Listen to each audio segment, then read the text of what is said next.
Good morning बच्चों। देखिए, हमारी चर्चा चल रही थी सेकेंड ईयर में हिंदी साहित्य का रीतिकाल।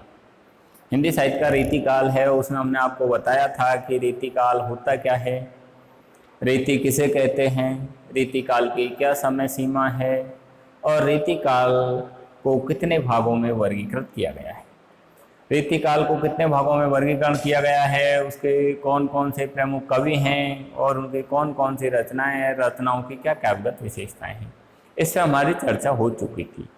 अब हम चर्चा करेंगे हमारे सिलेबस पर कि हमारे सिलेबस में जो रीतिकाल है, रीतिकाल का जो कवि हैं, उन कवियों में पहला है हमारे सिलेबस में कवि केशव दास। जो रीतिकाल की जो प्रथम काव्यधारा है, रीतिबद्ध काव्यधारा, उसके रीतिबद्ध काव्यधारा के कवि के रूप में जाने जाते हैं कवि केशव दास। वो केशव दास पर हम सबसे पहले चर्चा करेंगे कि कवि केशव दास है वो कौन थे, क्या थे, उनकी कौन कौन सी रचनाएं थी और उनकी कौन सी कविता हमारे सिलेबस में है, इस पर हम आगे चर्चा करेंगे। तो सबसे पहले चलते हैं हम कवि केशव दास पर। तो देखिए, कवि केशव दास जो रीतिबद्ध काव्यधारा के कवि के रूप में जाने जाते हैं। कवि केशव दास का जो जन्म है वो विक्रम संवत 1618 ईस्वी में हुआ था। रीतिकाल के प्रवर्तक आचार्यों में केशव को अनेक विद्वान प्रवर्तक के रूप में मानते हैं। इसका कारण उनका आचार्य एवं महाकवि का रूप रहा है। केशव दास के जो वंशज हैं, उनका जो मूल निवास स्थान है वो राजस्थान के देहली डीग मार्ग पर कुबेर गांव को माना जाता है। केशव दास के जो पूर्वज थे वो राजा रुद्र प्रताप और ओरछा नरेशों के आश्रय में रहे थे। इनके पूर्वज संस्कृत साहित्य के प्रकांड पंडित थे। इस बात का उल्लेख स्वयं केशव दास जी ने अपनी रचना कवि प्रिया में किया। उन्होंने एक जगह लिखा था, अपने पूर्वजों के संस्कृत साहित्य के प्रकांड विद्वान होने की इस विषय को लेकर उन्होंने अपनी कवि प्रिया में लिखा था कि भाषा बोली ने जानहि जिनके कुल के दास, भाषा कवि भो मंदमति तहि कुल के सब दास। इस तरह केशव दास के इस पद से यह स्पष्ट हो जाता है कि केशव दास के जो पूर्वज हैं वो संस्कृत के प्रकांड विद्वान थे। इतना ही नहीं, इतना तक भी कहा जाता है कि केशव दास के पूर्वज ही नहीं बल्कि उनके घर की रहने वाली सुख सारिकाएं वो भी ऐसा कहते हैं कि संस्कृत बोलती थी। इस तरह का जो कथानक है वो केशव दास के विषय में प्रचलित है। कवि जो केशव दास है उनका जो जन्म है वो भारद्वाज गोत्रीय सन्नाड ब्राह्मण वंश में हुआ था। उन्हें वेदांतवादी मिस्र भी कहा जाता था। कवि केशव दास है, उनकी जो शिष्या थी, कवि केशव दास की जो शिष्या थी जिसका नाम प्रवीण राय था, वो एक नृत्य कला में प्रवीण विदुषी थी। आचार्य केशव दास महाराज रामदास के छोटे जो भाई थे इंद्रजीत सिंह, उनके राज्याश्रय में रहे थे और वहीं वो आजीवन बने रहे। एक बार अकबर और बादशाह में झगड़ा हो गया था। उस झगड़ा का भी कवि केशव दास ने अपनी चतुरता से समाधान किया। इसलिए कवि केशव दास को महाराज इंद्रजीत सिंह सदा सम्मान देते थे। उनकी आज्ञा का उल्लंघन ओरछा दरबार में कभी नहीं होता था। इंद्रजीत सिंह के पश्चात राजा वीर सिंह देव ओरछा नरेश बने। उन्होंने उन्हें सम्मान दिया। उसके बाद रामसाय, रत्नसेन, अमर सिंह, चंद्रसेन आदि ओरछा नरेश जो ओरछा गद्दी पर शासक बने, उन्होंने केशव दास का सदा सम्मान किया। कवि केशव दास अलंकारवादी कवि थे।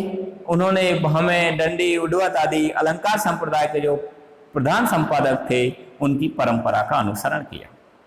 कहते हैं कि कवि केशव दास है, उन्होंने कवि प्रिया में लगभग 105 अलंकारों का प्रयोग किया। केशव दास की जो प्रमुख रचनाएं हैं उनमें रसिक प्रिया, कवि प्रिया तथा रामचंद्रिकाएं हैं। इसके अलावा उन्होंने कुछ मुक्तक रचनाएं भी लिखी जिनमें रतन वामनी, विज्ञान गीता व जहांगीर जस चंद्रिका है। प्रबंध काव्य के रूप में उनकी एक रचना वीर सिंह देव चरित भी मानी जाती है। लाला भगवान दीन ने केशव की एक रचना नक्सिक नाम की का भी उल्लेख किया है। इस तरह केशवदास जी की ये प्रमुख रचनाएं है। ब्रजभाषा केशव की सबसे बड़ी देन है। उन्होंने काव्य के शास्त्रीय पक्ष को संपूर्णता से ग्रहण करके व्यापक रूप से लक्षण एवं उदाहरणों की परंपरा का इस तरह निर्वाह किया है। अब आपके सिलेबस में केशवदास जी की जो रामचंद्रिका है, उस रामचंद्रिका के कुछ पद आपके सिलेबस में रखे गए हैं, जिसमें पहला जो पद है वो बालकांड से है। और बालकांड में सबसे पहले उन्होंने रामचंद्रिका में सरस्वती वंदना की है, क्योंकि कोई भी जो रचनाकार होता है वो जब जैसे ही कोई रचना लिखता है तो उस रचना को लिखने से पहले वो अपना जो भी आराध्य देव होता है, अपना जो भी इष्ट देव होता है, उसकी वंदना में एक दो पद उसको समर्पित करता है। तो उसी तरह आचार्य केशवदास हैं, उन्होंने भी अपनी जो इष्ट देवी, अपनी जो आराध्य देवी सरस्वती माँ हैं, उसकी वंदना में एक पद उसको भेंट किया है, जो आपके सिलेबस में है। पहला पद है आपके सिलेबस का, वो है वाणी जग रानी की उदारता वखानी जाए, ऐसी मति कहो दो कौन की भयो। देखिए क्या कहा है उन्होंने, माँ सरस्वती जो वाणी की संसार में देवी के रूप में जानी जाती है, संसार में वाणी की देवी के रूप में जिस माँ सरस्वती जिसको जाना जाता है, उसकी उदारता का वर्णन है वो कौन कर सकता है, अर्थात कोई भी नहीं कर सकता। तो इसकी उदारता का वर्णन करते हुए कवि केशवदास जी कह रहे हैं, क्या कह रहे हैं, वाणी जग रानी की उदारता वखानी जाए, कि ऐसी किस व्यक्ति की बुद्धि है, ऐसी मति कहो दो का मतलब है न जाने ऐसा कौन व्यक्ति है, अर्थात ऐसा कौन व्यक्ति है, ऐसा किस व्यक्ति की बुद्धि है जो संसार की जो रानी है, वाणी की जो संसार में जो रानी के रूप में जानी जाती है, माँ सरस्वती उसकी उदारता का वर्णन कर सके। कौन दो वही, अर्थात किसकी हो सकती है, अर्थात किसी की भी नहीं हो सकती। वो कह रहे हैं कि संसार में जो वाणी की जो देवी है, संसार में जो वाणी की रानी के रूप में जिस देवी को जाना जाता है, माँ सरस्वती को, उस सरस्वती की उदारता का वर्णन करने वाली न मालूम किसकी बुद्धि, अर्थात किसी की भी नहीं है। जब किसी की भी बुद्धि जब माँ सरस्वती माँ की उदारता का वर्णन नहीं कर सकती, तो मुझ जैसे सामान्य व्यक्ति की जो बुद्धि है वो किस तरह उसकी उदारता का वर्णन कर सकती है, अर्थात नहीं कर सकती। इस तरह माँ सरस्वती की उदारता को अनिर्वचनीय बतलाते हुए, वर्णातीत बतलाते हुए, और वो इस तरह माँ सरस्वती की उदारता का वर्णन करते हुए अपने काव्य में कह रहे हैं। क्या कह रहे हैं, देवता प्रसिद्ध सिद्ध ऋषि राज तप व्रत, कहे कहे हारे सब कहीं न कहू लई। देखिए क्या कहा है कि देवता प्रसिद्ध सिद्ध, कि प्रसिद्ध जो देवता है, प्रसिद्ध जो सिद्ध हैं, सिद्ध ऋषिराज ऋषि मुनि हैं, तप व्रत जो तपस्वी हैं, अर्थात जो प्रसिद्ध तपस्वी हैं, ऋषि मुनि हैं, देवता हैं, सिद्धगण हैं, कही कहे हारे, वो सब उस माँ सरस्वती की उदारता को कह कह करके हार गए, थक गए। कहीं न कहू लई, लेकिन किसी पे भी उसकी उदारता का वर्णन वो नहीं कहा गया। जब अच्छे अच्छे ऋषि मुनि तपस्वी हैं, जब वही उसकी उदारता का वर्णन नहीं कर सके, तो मुझ जैसा सामान्य व्यक्ति है वो किस तरह उसकी उदारता का वर्णन कर सकता है, अर्थात नहीं कर सकता। इस तरह माँ सरस्वती की उदारता का वर्णन करते हुए केशवदास जी कह रहे हैं। आगे क्या कह रहे हैं, भावी भूत वर्तमान जगत बखानत है, केशवदास केहू ने बखानी कहू पे गई। देखिए क्या कहा है, भावी भूत वर्तमान, भावी भविष्य में भी उसकी उदारता का वर्णन करने वाले बहुत सारे ऋषि मुनि होते रहेंगे, भूतकाल में भी बहुत सारे ऋषि मुनि हो गए, और वर्तमान जगत बखानत है, और वर्तमान में भी संसार में बहुत सारे ऋषि मुनि हैं, तपस्वी हैं, देवता हैं, सिद्धगण हैं, वो उसकी उदारता का वर्णन कर रहे हैं। लेकिन केशवदास केहू ने बखानी कहू पे गई, लेकिन केशवदास जी कह रहे हैं लेकिन आज तक उसकी जो उदारता है वो किसी पे भी आज तक कहीं से भी नहीं बखानी गई। इस तरह की माँ सरस्वती की उदारता, अर्थात भूतकाल में भी बहुत सारे ऋषि मुनि हो गए, वर्तमान में भी हो रहे हैं, और भविष्य काल में भी होते रहेंगे, लेकिन आज तक किसी पे भी माँ सरस्वती की उदारता का वर्णन है वो आज तक किसी पे भी किसी भी तरह से नहीं कहा गया। इस तरह की माँ सरस्वती की उदारता है। आगे वो फिर कह रहे हैं, क्या कह रहे हैं, वर्णे पति चार मुख, पूत वर्णे पांच मुख, नाती वर्णे छठ मुख, तदपि नहीं। देखिए क्या कहा है कि माँ सरस्वती की उदारता का वर्णन है, जो उनके पति हैं वो ब्रह्मा जी, वो चार मुखों से उसका वर्णन करना चाहा, लेकिन वो भी उसकी जो उदारता है उसका वर्णन अपने चार मुखों से नहीं कर सके।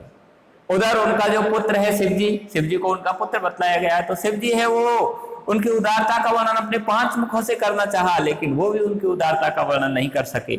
और नाती बोलने 60 मुख, और उनका जो नाती है पुत्र कौन, कार्तिकेय, वो भी अपने 6 मुखों से मां सरस्वती की उदारता का वर्णन करना चाहे, लेकिन वो भी उनकी उदारता का वर्णन नहीं कर सके। क्यों? क्योंकि तद्यपि नहीं, क्योंकि वो अपने 6 मुखों से जब उनकी उदारता का वर्णन करने लगे तो मां सरस्वती की जो उदारता है वो तद्यपि नहीं, वो नित्य रोजाना नए नए रूपों में प्रकट होती रहती है। इसलिए उनके पति ब्रह्मा जी हैं, उनके पुत्र शिव जी हैं और उनके पुत्र कार्तिकेय हैं। वो अपने 5 मुखों से, अपने 4 मुखों से और अपने 6 मुखों से भी उसकी उदारता का वर्णन करना चाहे, लेकिन उनके लिए भी उनकी उदारता है वो नित्य नए नए रूपों में प्रकट होती रहती है। इसलिए उनकी जो उदारता है वो भी अपने इस तरह के मुखों से नहीं कर पाए। तब मुझ जैसा सामान्य व्यक्ति है वो उसकी उदारता का वर्णन कैसे कर सकता है, अर्थात नहीं कर सकता। इस तरह मां सरस्वती की उदारता को वो अनिर्वचनीय, अवर्णनीय बतलाते हुए इस तरह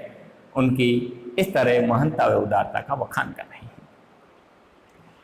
इस पद के माध्यम से कवि केशव दास जी ने शिव जी को मां सरस्वती के पुत्र के रूप में, कार्तिकेय को उनके पुत्र के रूप में बतलाया गया, जो पौराणिक मान्यताओं के विरुद्ध है। इसलिए इस पद में उन्होंने विद्या विरुद्ध या लोक प्रसिद्ध कथानक के विरुद्ध इस तरह का वर्णन किया है। आगे इस पद की जो भाषा है वो ब्रज भाषा है, क्योंकि मैंने आपको पहले बता दिया रीतिकाल के जितने भी कवि हैं उन्होंने अपनी कविता में ब्रज भाषा का प्रयोग किया है। तो केशव दास ने भी अपनी कविता में ब्रज भाषा का प्रयोग किया है, और ब्रज भाषा में भी उन्होंने अधिकतर अनुप्रास अलंकार और कहीं कहीं उसमें यमक अलंकार का भी वर्णन किया है। धन्यवाद। इसके बाद आगे की जो पद है वो राम वंदना को लेकर है, जिस पर हम चर्चा कल करेंगे। धन्यवाद।